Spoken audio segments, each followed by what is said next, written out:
Let me submit that this is God save this government. Enough in this government. It has to stop. Several states reject the centre's GST proposals that require them to borrow directly through the RBI to bridge the shortfall in GST compensation. West Bengal's Finance Minister Amit Mitra says such actions will break India's federal structure. Kerala's Finance Minister Thomas Isaac says enough is enough, calls on states to come together to stand united against the government's arguments. Sources say the RBI may prefer the centre borrow to cover the GST compensation shortfall and that this be done in a manner that reduces fiscal burden. Adds the centre's borrowings may be cheaper by as much as 50 basis points compared to rates states could command. That's a CNBC TV 18 exclusive.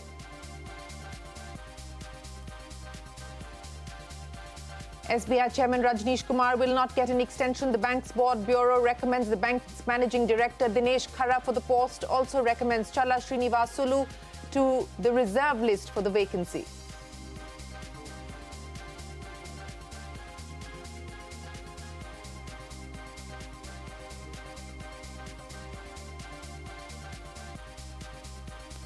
India reports yet another record daily jump in coronavirus cases with over 77,000 new infections. India overtakes Brazil to account for the world's second highest tally of active cases with 7.4 lakh cases. The US still leads with over 25 lakh cases. A 64% drop in child immunization, a 50% drop in BCG vaccinations and a 39% drop in oral polio drops. Data released by the government's National Health Mission shows the COVID-19 pandemic has taken a severe toll on routine health services. The Indian Statistical Institute tells the Parliamentary Committee that the urban poor will need government assistance along the lines of the MNREGA to survive the prolonged recovery. Points out the daily wage workers and casual labour has been the worst hit by the lockdown as 63% of small businesses have shut down. Adds that 61% of small businesses have not been able to retain workers. Of 21, we should start seeing also the economic recovery happening in the country. There is a little bit of uncertainty there, but the fact of the matter is that it is substantially better than what it was before. There's cautious optimism from the bigwigs in the FMCG space. HUL Sanjeev Mehta expects a recovery from 2021, adds that it is too early to say that rural demand is back. Nestle Suresh Narayanan says any revival will hinge on the extent of income lost by the middle class. China's basic judgment on China-India relations remains unchanged. China and India are partners rather than rivals to each other. China and India should meet halfway to bring bilateral relationship on the right track, says Sun Vidong, the Chinese ambassador to India, tells CNBC TV 18 an economic decoupling is in no one's interest. Adds that the two neighbours should push forward with their consensus on de-escalation through dialogue. That's a CNBC TV 18 exclusive. Japan's longest-serving Prime Minister Shinzo Abe confirms that he is resigning over health concerns, says he will continue as Prime Minister till the next leader is appointed. The news sends Japan's benchmark index, the Nikkei, over 1% lower. Good evening. Thanks for joining us on India Business Hour. I'm Shireen Bhan. The big CNBC TV 18 news break is confirmed. SBI Chief Rajneesh Kumar will not get an extension. The bank's board bureau has recommended Dinesh Khara's name for chairman. Ritu Singh joins us now with more details. Ritu, this is what our colleague Sapna Das was reporting. It is now confirmed. The bank's board bureau has officially put out a press release saying that Dinesh Khara has been recommended by the bank's board bureau for the vacancy of the SBI chairman. And there is, of course, a reserve candidate as well. But this closes the window of an extension for the current SBI chief Rajneesh Kumar. Well, absolutely, Shireen. You know, for public sector banks, the retirement age per se is 60 years. It hasn't been revised. Whereas for private banks, it is still 65. But that said, we've seen instances in the past where chairmen have stayed beyond 60 years, where they've been granted extension up to a maximum of 5 years in total. Rajneesh Kumar was appointed the chairman of State Bank of India in 2017 and completes his 3-year term in October, early October this year. And there were hopes that perhaps, he might be be granted an extension, but that has now been made very clear. He will retire come October, in just a couple of months from now. And the Bank Board Bureau, which interviewed candidates for the post of Chairman of State Bank of India today, have recommended Dinesh Kumar Khara to take over as the next Chairman of State Bank of India. Dinesh Khara is no stranger to anyone. He's been the Managing Director of State Bank of India since 2016. At the moment, he looks after the subsidiaries as well as the treasury business of State Bank of India. He's been in the credit department as well. He's grown, through the ranks of State Bank of India. He's, it's his first job. He started there and he's risen through the ranks to become a Managing Director. The second on the reserve list that Bank Board Bureau has now shortlisted is C.S. Shetty. Remember, he was recently appointed the Managing Director just earlier this year, and he's in charge of digital and retail banking.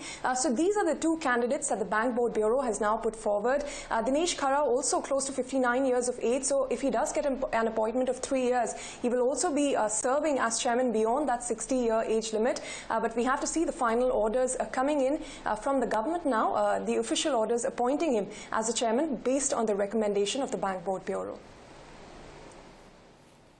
All right, Ritu, many thanks for joining us. So Dinesh Khara could be the next SBI chief. The Bank's Board Bureau sending its recommendation, naming Khara for the vacancy of the largest Bank of India, that is State Bank of India's chairmanship. Well, here's the latest on the COVID count. India has reported yet another record daily jump in cases with over 77,000 new infections, taking the total count closer to 34 lakh. Over 60,000 people, though, have recovered, taking that count closer to 26 lakh. The death toll is at over 61,500. After more than 1,000 deaths were reported in the last 24 hours. India now has the second most active cases in the world. The US has 25 lakh active cases. India's count is over 7 lakh, and the count in Brazil is over 6 lakh. Russia and Peru have over 1 lakh active cases. So that is the COVID tally as it stands today. In other COVID-19 related news, at least 10 staff members of the Chennai Super Kings contingent are believed to have tested positive for COVID-19 in Dubai. Reportedly, an Indian player is also among those who contracted the virus. Either CSK or the BCCI have not issued an official confirmation on the matter. The IPL season starts on the 19th of September.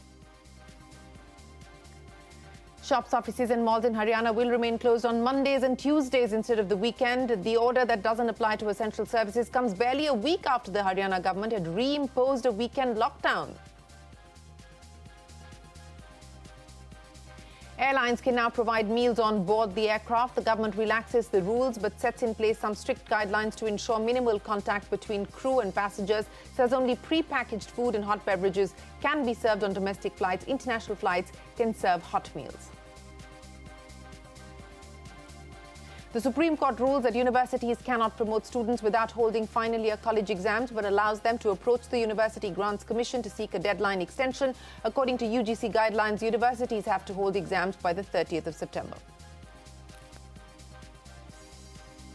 The standoff between the centre and states over unpaid GST compensation dues continues. The centre says that COVID-19 is an act of God, I'm quoting the finance minister, and states should borrow in order to make up for the deficit. The compensation shortfall is estimated at 2.35 lakh crore rupees. The government has proposed two options, but both involve the states borrowing directly via the RBI. Several states have rejected the centre's proposal. West Bengal's finance minister Amit Mitra told CNBC TV 18 that the GST compensation cess is a moral commitment on the part of the central government, and such actions will break India's federal structure. Mitra said that at least 15 states were opposed to the idea of states borrowing and instead wanted the centre to do the needful.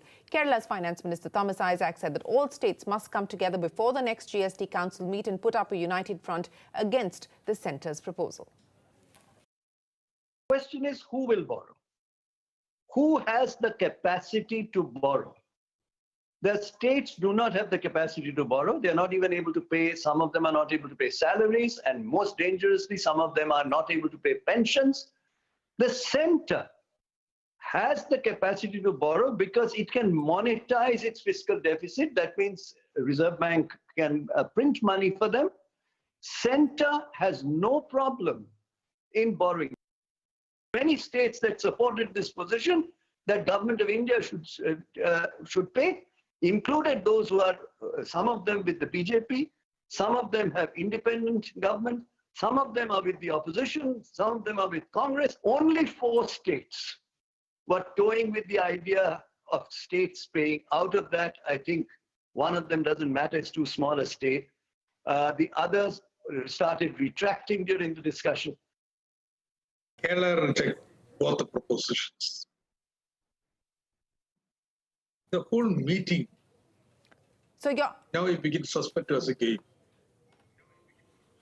We spent about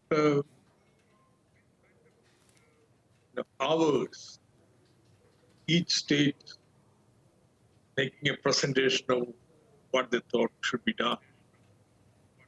And almost everyone, except for 2 states, said the central government is duty bound. The states which clearly express their position should come together before the GST Council meeting, take a common stand. I have never proposed this before because GST Council is a place where everybody exchanges freely their opinion and so on, give and take and so on.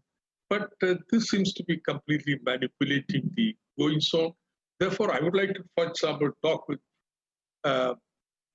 Amit Mitra, many other colleagues in the council, and take a common position. Enough in this, it has to stop. Well, state finance ministers of West Bengal and Kerala and many others, including the governments of Punjab, Delhi, and as we heard from those 2 finance ministers, at least 14 other states saying that they do not agree with this position of getting the states to borrow. They believe that the centre has better borrowing capacity and will be able to get a better rate as well. Meanwhile, we learn from sources that the Reserve Bank may prefer that the centre borrow to cover the GST compensation shortfall and that it may be done in a manner that reduces fiscal burden. Sources tell us that the centre's borrowing may be cheaper by as much as 50 basis points compared to the states, and that was the argument that you heard there from state FMs like Amit Mitra. Now, India's urban poor are in distress due to COVID-19 and they will need government assistance along the lines of an urban NREGS to survive the prolonged recovery. That is the assessment that the Indian Statistical Institute has shared with the Parliamentary Committee. In its report, which is based on a socio-economic survey, the Institute has pointed out that daily wage workers and casual labour has been the worst hit by the lockdown. Timsy Jaipura is standing by with the details. Timsy, what are the key takeaways and the key recommendations made by the Parliamentary Committee?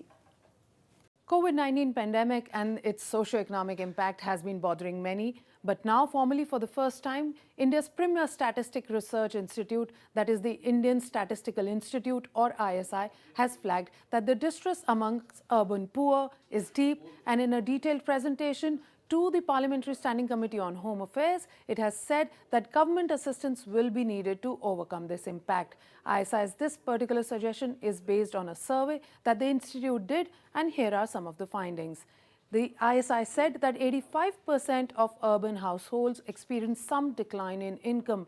When it comes to the impact on agriculture sector, the findings share that 97% continued with cultivation but curtailed hiring, 25% did not hire at all, and 22% hired less than what was needed for cultivation. Secondly, the impact on salaried class. 65% of the private sector employees are not well protected is what the survey says. 35% of private sector employees did not receive any salary. 35% of private sector employees received reduced income is what the survey highlighted. Next, on the impact on the small business owners. 63% of small business owners closed their business. 61% small business owners who typically hired workers did not retain any workers is what the survey says. The survey goes on to even say that the small business owners who did not close, amongst those, 37% could pay only partial salaries and 39% could not pay any salaries. Thus, based on these findings, ISI suggested to the parliamentary panel that there is a need for the government to assist the urban poor on the lines of MNREGA. Full recovery will be a long-drawn one, cannot come in short run.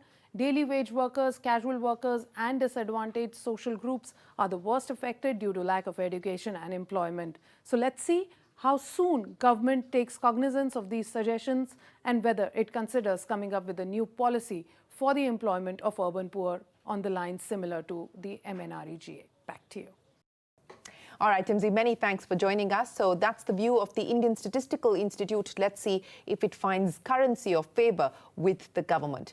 There is cautious optimism from the bigwigs in the FMCG space as the sector deals with the impact of COVID-19 and the lockdowns. HUL's Chairman Sanjeev Mehta expects a recovery from the start of 2021. In an exclusive conversation with me, he also said it's too early to draw a conclusion to say that rural demand is indeed back. On the other hand, Nestle's Suresh Narayanan believes that any revival will hinge on the extent of the income lost by the middle class. Take a look. Let us wait for a few months to discern what is happening to the underlying demand without being impacted by supply chain disruptions or pantry loading or the loading and unloading of stocks in the distributors and in the retail trade. So there are many variables at play which do not give a firm picture. So the thing is, we play the game in a very agile fashion for the next few months, but keep a pulse on what are the trends which are shaping. Rework your innovation plans in sync with the trend. And I am optimistic that certainly by the start of 21, we should start seeing also the economic recovery happening in the country. Rural demand clearly is outpacing urban demand as of now, and that's probably because the impact of COVID has been more pronounced in the metropolitan cities and the large cities as compared to the smaller towns and rural areas. The loss of the white collar, let's say paid jobs is quite sharp in the last couple of months. And if that is a surrogate for the middle class, let us say, then obviously there has been a loss of income, reduction of income of some sort. Well, India's top two FMCG leaders on the state of the recovery and the road ahead. Now, Indigo completes the engine replacement exercise for its A320neo aircraft that run on Pratt & Whitney engines, but sources say Go Air has 20 replacements to go, and the DGCA may extend Go Air's engine replacement deadline beyond the 31st of August. That's a CNBC TV 18 exclusive. Markets gave up early gains as auto stocks lost power, but Sensex and the Nifty still ended at fresh 6-month highs, having gained nearly 1% each. The Nifty Bank gains 4%, its biggest single-day gain in 3 months. The day's gains helped the indices rise 2.5% for the week. We'll head into a break, but when we return, China and India should meet halfway to bring the bilateral relationship on the right track, says Sun Bidong, the Chinese ambassador to India. That exclusive when we get back.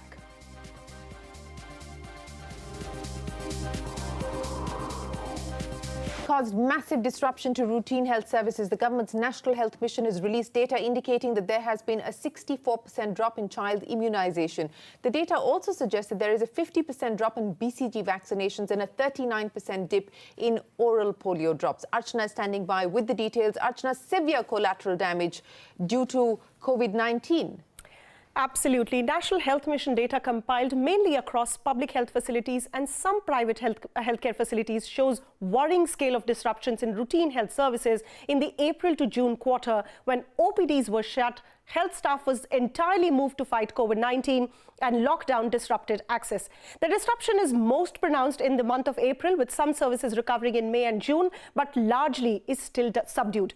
The worst hit has been the child immunization program, and which could have potential lifelong impact on children. Number of immunization sessions you see has sharply dipped by over 64% in April versus January. Some schedules of these have picked up pace in May and June, but even still not back to the original levels. If we look at the BCG vaccination, 1 million children did not receive their BCG vaccination, which can provide them some protection against tuberculosis, half versus the January numbers there.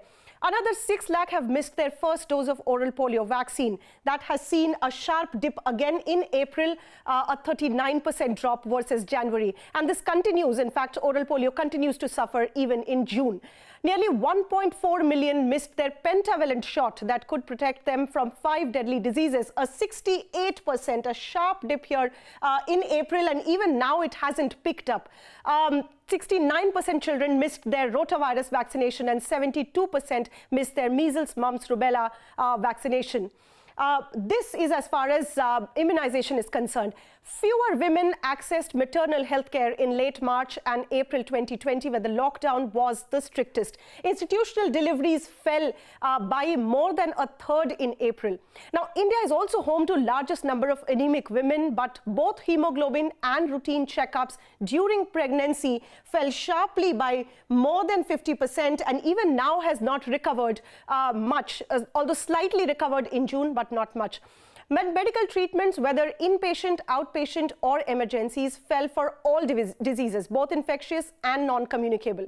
6.8 crore fewer people accessed allopathic OPDs in the month of April, and it has still not picked up in June. More than half of the critical ailment OPDs like oncology, acute heart diseases have dropped 76% in April, and overall for quarter down nearly 70%.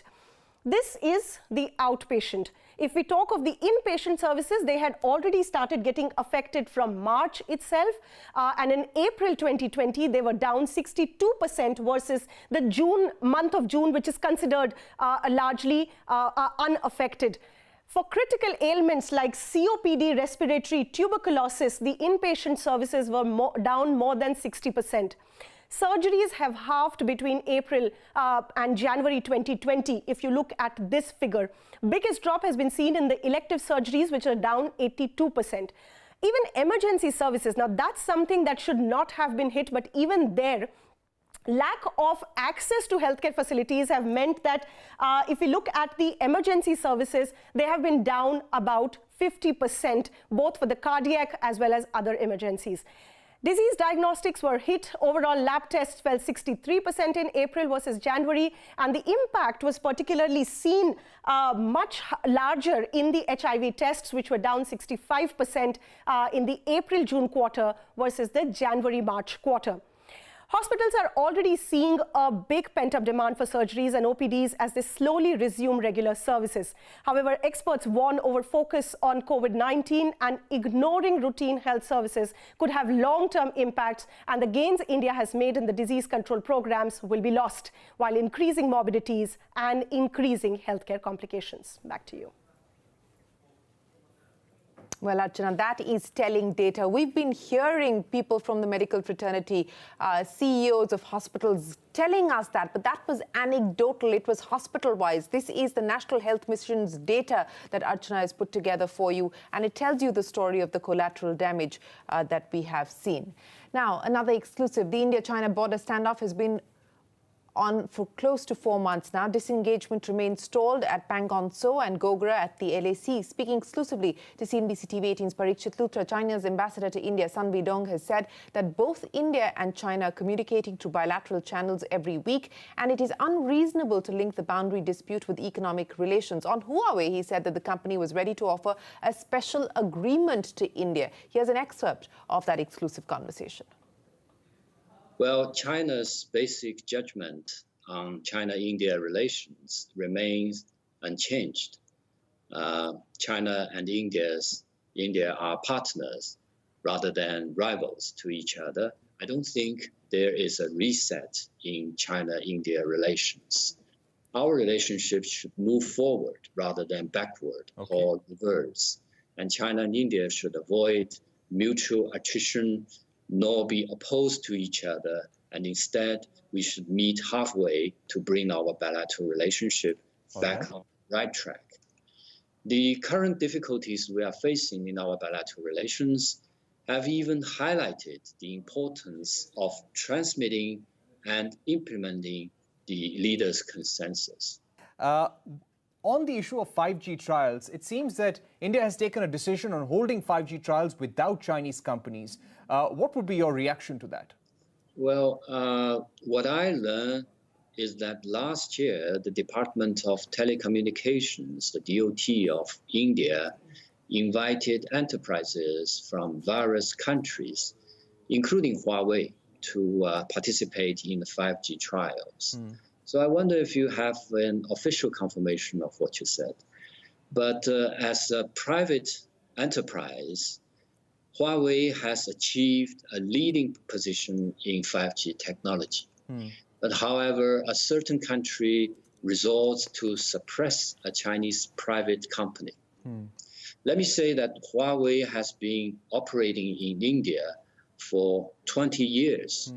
It has created a large number of local jobs, promoted sufficient competition in India's telecommunications market, and provided high quality and low cost products and services to Indian telecom operators and consumers. So Huawei has never had any security issue in its operations in India. Furthermore, Huawei is ready to enter into a no backdoor agreement with India. I think the two major economies of China and India should attract each other like magnets rather than forcefully be separated or even decoupled from each other. Well, that's China's ambassador to India in a conversation with my colleague Parikshit Luthra. You can catch that on our special series Global Eye. With that, it is time for us to wrap up this edition of India Business Hour. From all of us here, many thanks for watching. Enjoy the weekend.